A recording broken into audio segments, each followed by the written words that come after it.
My brother stole my girl, lied to everyone, and ruined my life.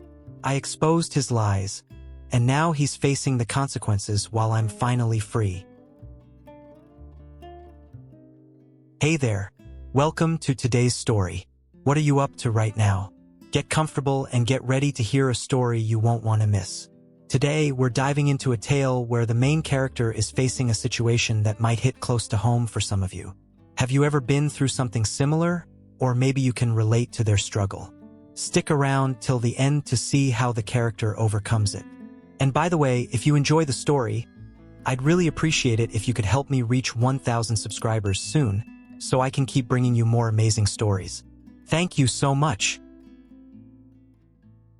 I was always in the shadow of my older brother, Zach. He was the perfect child, the golden boy everyone admired. I'm Leo, 28, an artist who always felt like he was just a backdrop in the family story. Zach was the firstborn, the one who did everything right. High school sports? He was the captain. Top grades? Of course, he was valedictorian. Our parents hung on his every word, like he was some sort of oracle.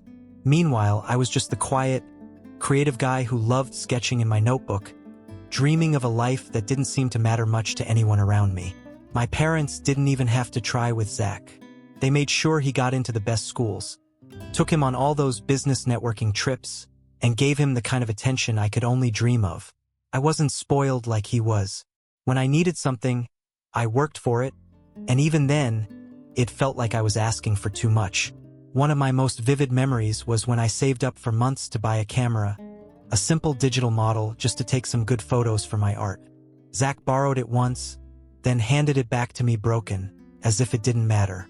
I was told to get over it, while Zach got the new gaming console, a new laptop, whatever he wanted. It was always the same. Zach needs it more than you, Leo. He's going places. That was my life. Second place. Always. The frustration kept building, but it wasn't until I graduated college and finally moved out of our cramped family house that I thought maybe things could change. I moved into a small but cozy apartment in the city, away from the constant pressure.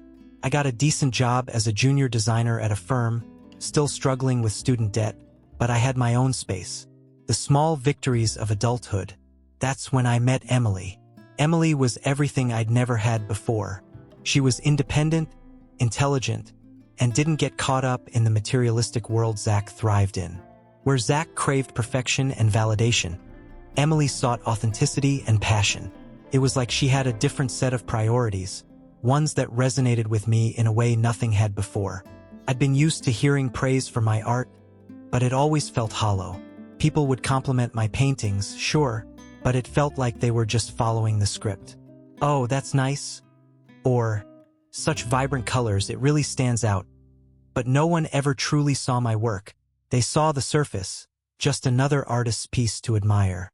But when Emily complimented me on my abstract piece at the gallery, she didn't just acknowledge the colors or the brushstrokes. She told me how it made her feel, how it reflected something in the way she saw the world. She noticed things I hadn't even realized I put into it. That was the first time I felt understood, not just as an artist, but as a person. For the first time, my work felt valuable in ways I couldn't articulate. I didn't have to explain myself to her. She just got it.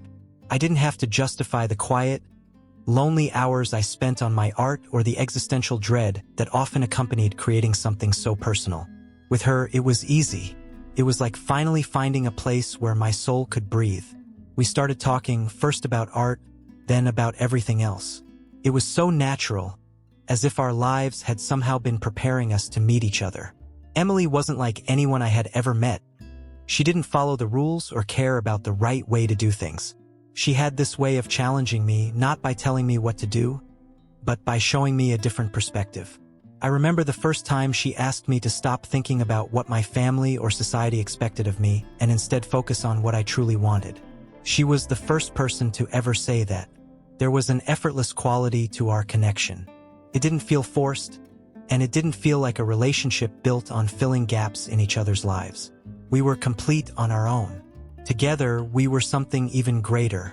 She made me feel like I mattered in ways I didn't know I needed, like my creativity and my dreams had substance.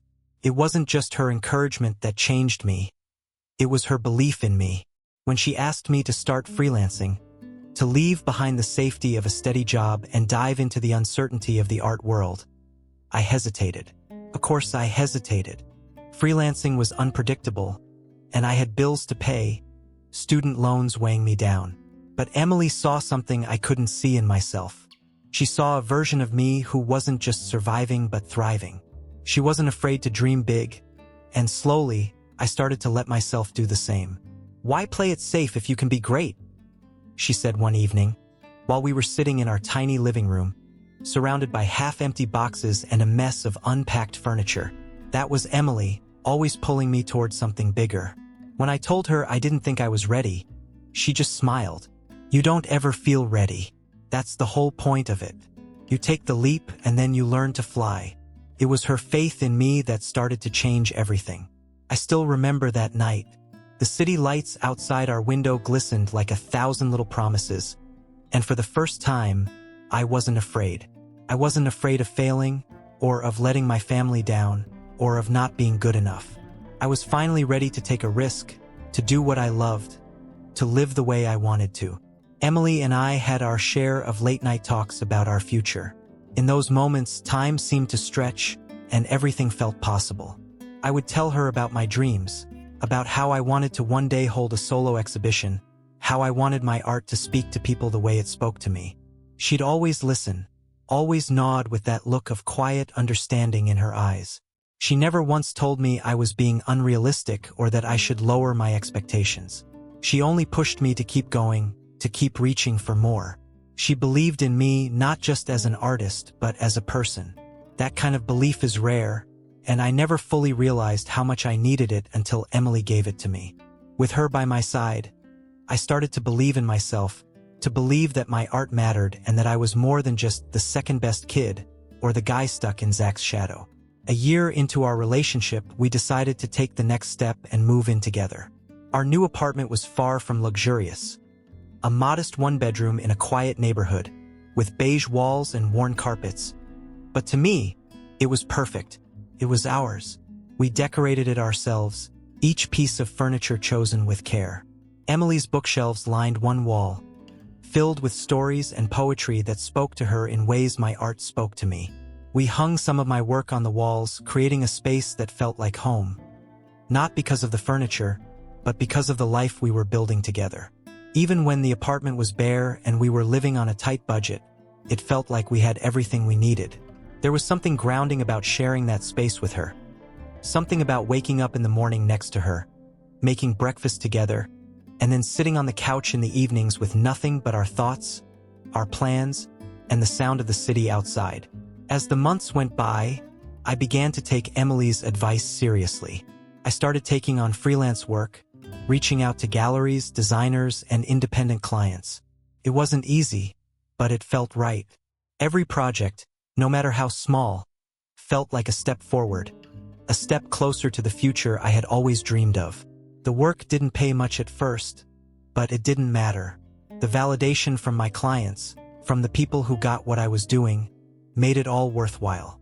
And Emily was there every step of the way, quietly cheering me on, offering her thoughts, her encouragement. She didn't push me or pressure me. She just let me take my time. But whenever I felt uncertain, she would remind me of why I started, of why I loved creating art in the first place. "We're in this together, Leo," she would say. "You're not alone in this anymore. You don't have to prove anything to anyone." That was the thing I had never realized before I met Emily. I didn't have to prove myself. I didn't have to live up to anyone's expectations but my own. And in that moment, when she said those words, I finally felt free. I wasn't living in Zach's shadow anymore. I wasn't living to meet the expectations of my family or society. I was living for me, for the art, for the life I was creating with Emily. And that made all the difference. But then, Zach came back into the picture. I should have known something was off when he started showing up uninvited to our place, hanging around a little too much. He'd show up at family dinners and, of course, Mom and Dad would talk about him like he was some kind of hero. Zach just closed a big deal with his company. He's been killing it. Meanwhile, I was lucky if they remembered I had a career at all. And Emily? Well, she was in the room, but it felt like she was invisible too, especially when Zach was around. But things went from bad to worse when I found out that Zach had been texting Emily.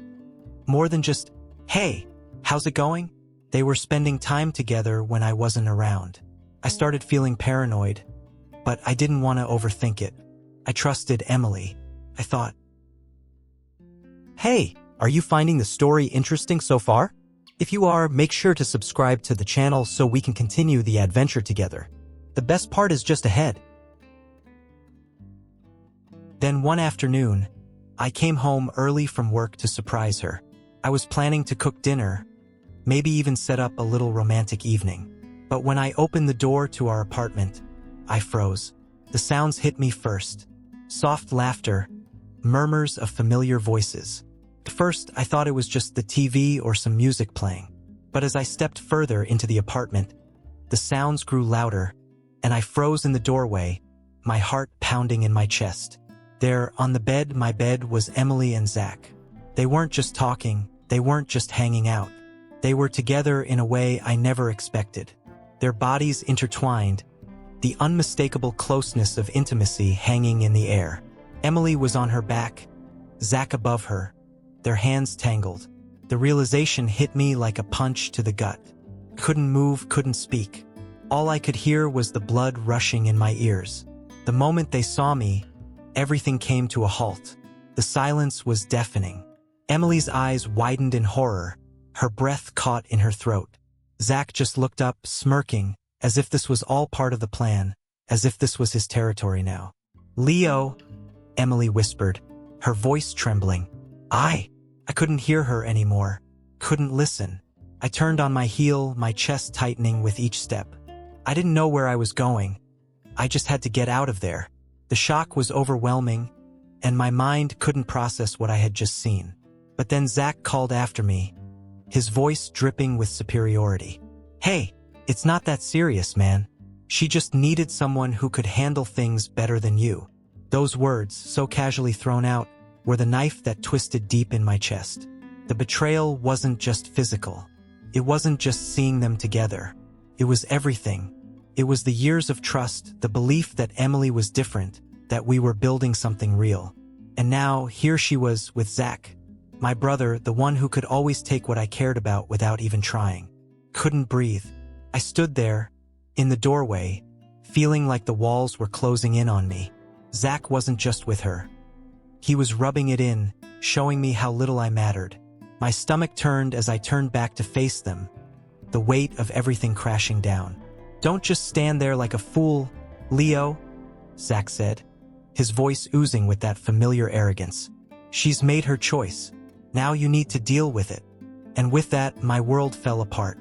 Emily, the one I thought I would build my future with, had made her choice. And it wasn't me. They weren't just together. They had been together for longer than I could have ever imagined. And she had let me live in this lie. The worst part? They didn't care. They didn't even flinch. They threw my things out, laughed at me, and told me to leave. No apologies. No remorse. Just their twisted version of what was supposed to be love. Leaving me with nothing but the feeling of being discarded. I could barely hold myself together long enough to pack a few of my things into a bag. Just enough to make an exit. My laptop, a few clothes, the pictures I kept of my family, and the ones I had taken of Emily. But nothing else. Everything else was left behind. The future I had imagined for us, the life I thought we would share. They had taken it all, and they didn't even look back. Couldn't believe it. I had been played, and I had no idea how far Zach had gone.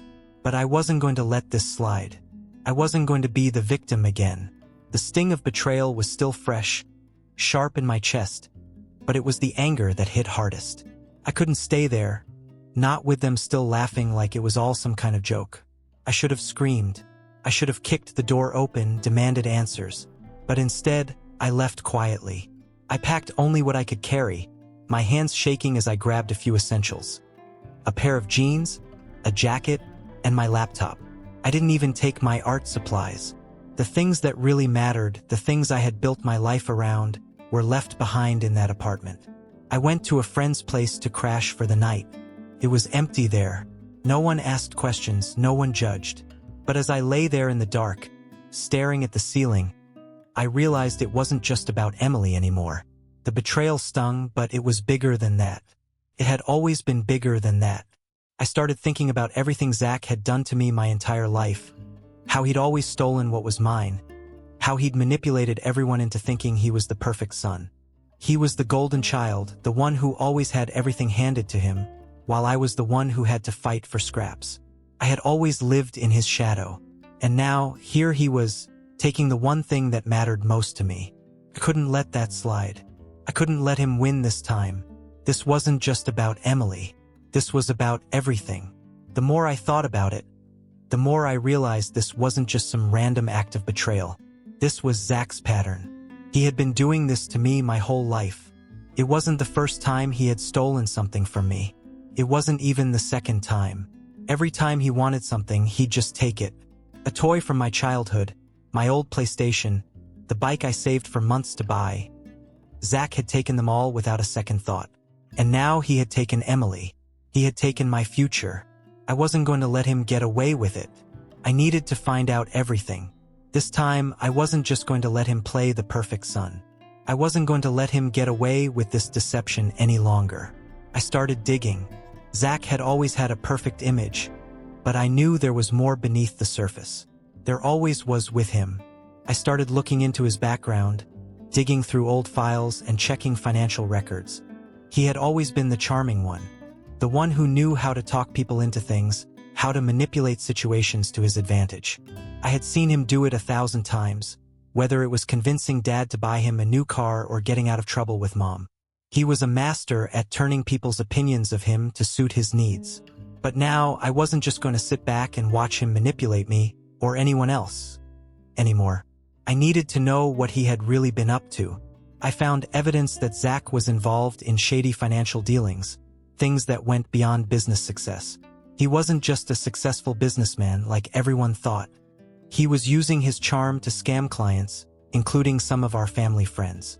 He'd been running a financial scam for years, convincing people to invest in fake ventures, promising huge returns and then disappearing with their money.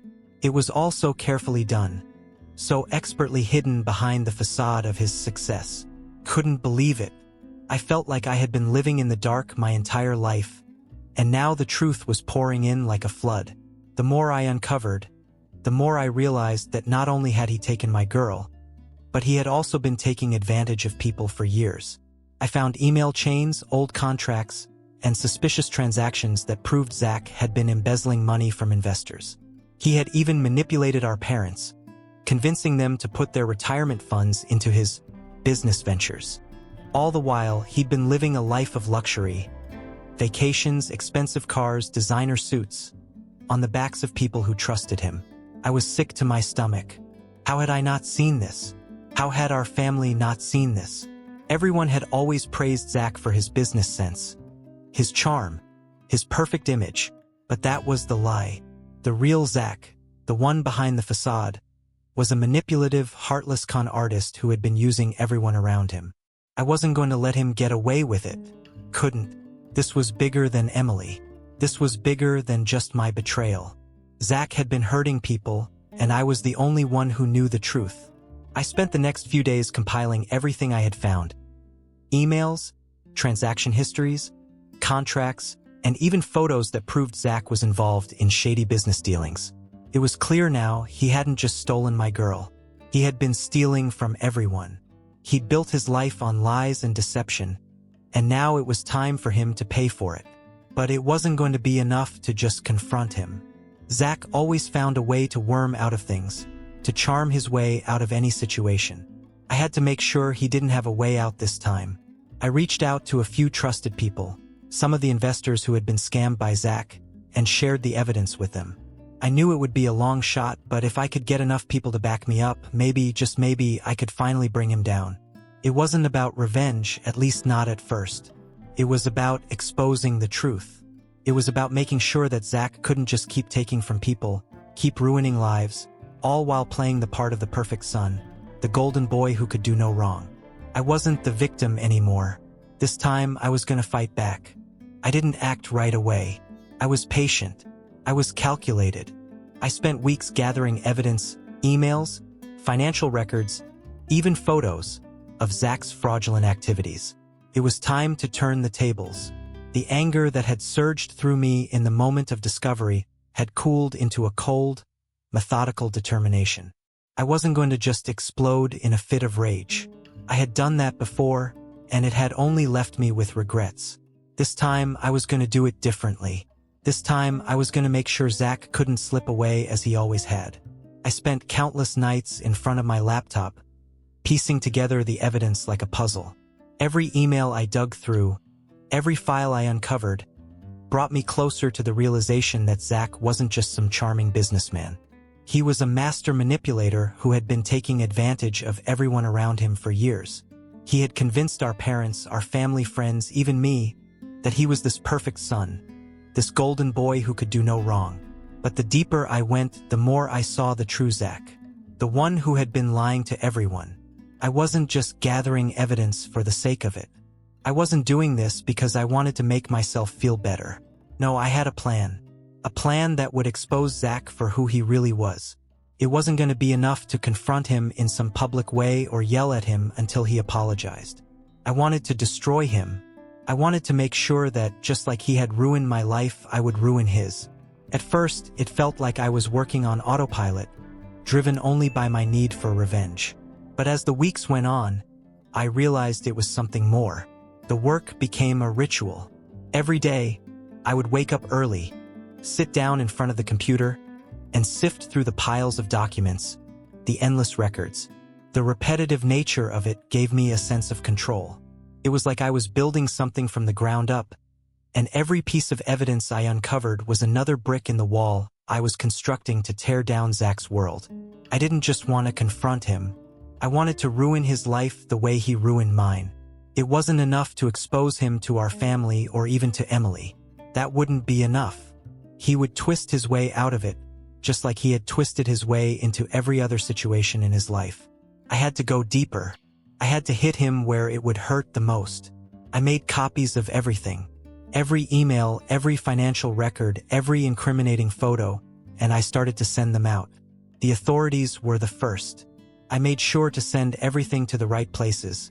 People who could do something about it, who could put an end to Zach's web of lies. But that wasn't all. I didn't stop there. I sent the information to his colleagues, to his investors, the people who had trusted him for years. I sent it to his social media contacts, the people who followed him blindly, thinking he was some kind of role model. I wanted everyone to know the truth. I wanted the entire world to see what kind of person Zach really was. I knew it would be a storm when it hit, but I couldn't predict just how powerful it would be. The moment those emails were sent, the dam burst open. Felt like everything had come crashing down at once. My phone started ringing off the hook. Messages from people I hadn't heard from in years. Colleagues of Zach's who were in disbelief, wondering how they could have missed the signs. Friends who were shocked to find out that the person they had trusted with their money and their futures had been lying to them the whole time. It didn't take long before the media picked up the story. The news spread like wildfire, first through local outlets, then national ones. Everyone was talking about Zach. Everyone was questioning how he had managed to deceive so many people for so long. It was as if the world had finally woken up to the truth, and Zach's perfect image had come crashing down in the blink of an eye. I watched all of it unfold from a distance. At first, there was a sense of satisfaction. I had planned it so carefully, so methodically, that it felt like I was watching a well-executed strategy come to life. But then something changed. I started to feel the weight of what I had done. It wasn't just about Zach anymore. It was about the lives he had ruined, the people who were affected by his lies. I had exposed him, yes, but the aftermath was more complicated than I had imagined. The people I had sent the information to began to react in ways I hadn't anticipated. Some were outraged, demanding answers, wanting to sue Zach for what he had done. Others were in shock, unsure of how to deal with the fallout. But the worst part was seeing how it affected my family. My parents, who had always believed in Zach, were devastated. They had been manipulated too, just like everyone else. When the truth came out, it hit them harder than I had expected. My mom called me, her voice cracking as she asked me why I had done it, why I couldn't just let things go. I didn't have an answer for her. I didn't know how to explain it. How could I tell her that after everything Zach had done, after all the years of living in his shadow, of watching him take everything from me, I had to do this. I had to make sure he couldn't get away with it. I had to be the one to expose him.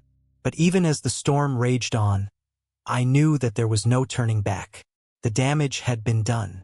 Zach's life was falling apart, and there was nothing he could do to fix it. He had built his empire on lies, and now it was crumbling. His reputation, his career, everything he had worked for was gone. And I couldn't bring myself to feel sorry for him. As the days passed, I started to feel a sense of emptiness. I had achieved what I set out to do, but I didn't feel victorious. There was no satisfaction in seeing him destroyed. There was only a lingering sense of loss, of the years that had been stolen from me, of the person I used to be before I was consumed by this need for revenge. I had finally gotten what I wanted, but in the process, I had lost something too. And as I watched Zach's world burn, I couldn't help but wonder if it had been worth it. If revenge, in the end, was truly the answer. Zach was arrested. The news spread like wildfire, faster than I could even process it. I had been waiting for this moment for so long. Yet when it finally arrived, it didn't bring me the satisfaction I thought it would. The truth had been exposed, the lies unraveled, and Zach was caught for embezzling funds and scamming clients. But in the chaos that followed, I realized how deep his web of deception had really gone. This wasn't just about him lying to me, or even to our family. It was far worse than that. He had built an empire on the suffering of others, and now it was all coming down. I thought I'd feel relief, but instead, I felt a hollow weight settle over me. I wasn't sure if it was the shock of seeing everything I'd known upended, or if it was just the aftermath of years of suppressed rage and bitterness finally boiling over. For all his manipulations and for all the years he had taken from me, I hadn't expected this.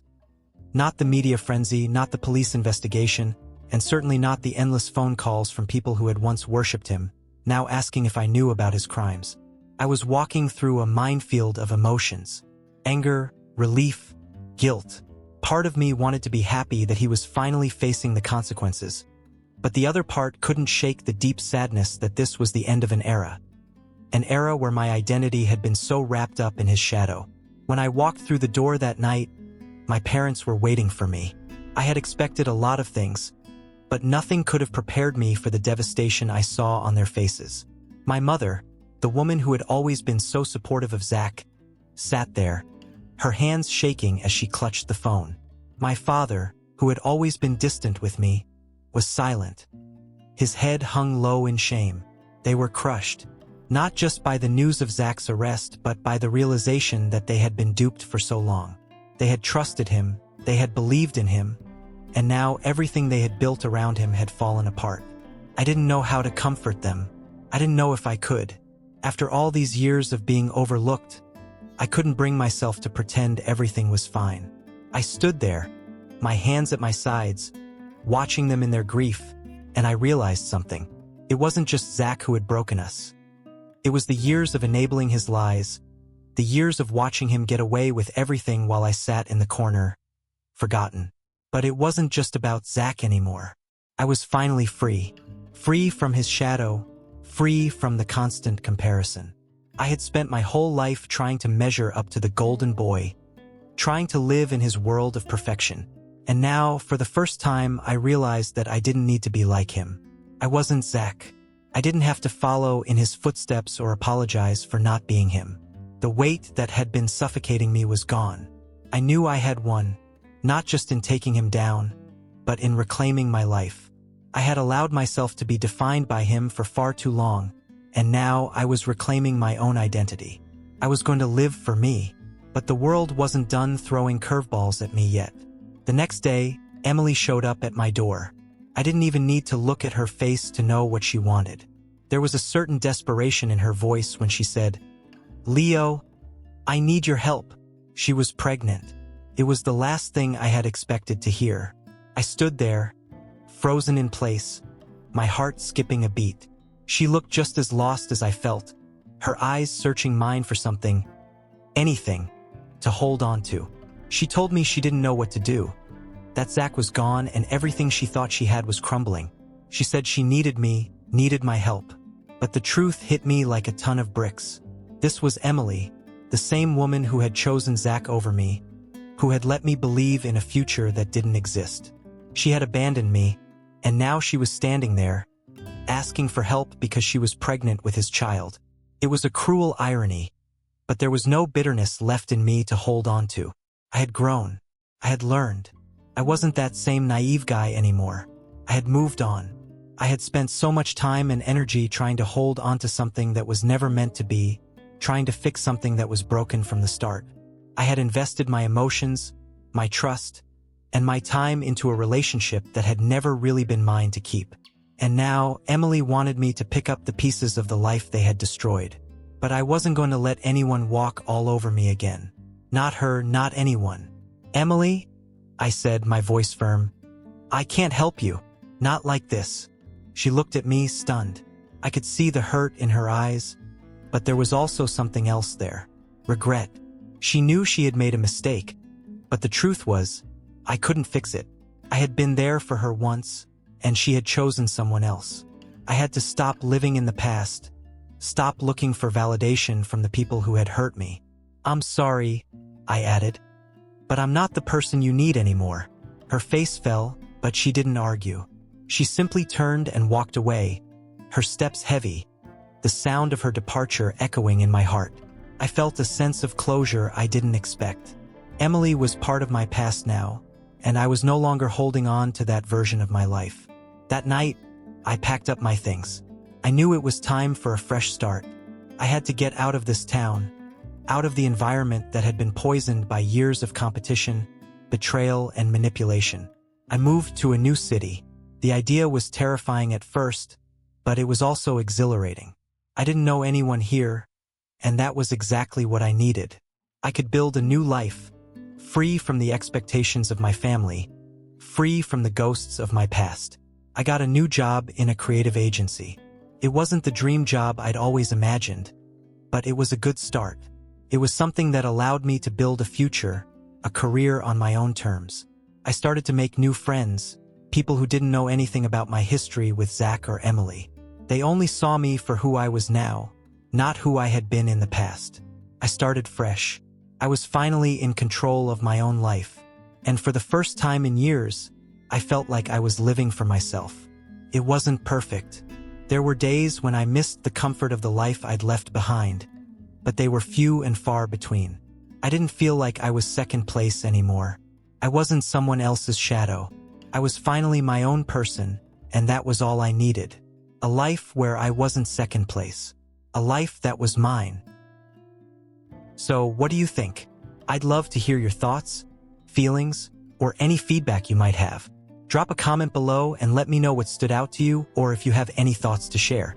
Don't forget to hit that like button and subscribe, so you can be the first to catch the next story. Thank you so much for sticking around and listening till the end. I truly appreciate your time and support.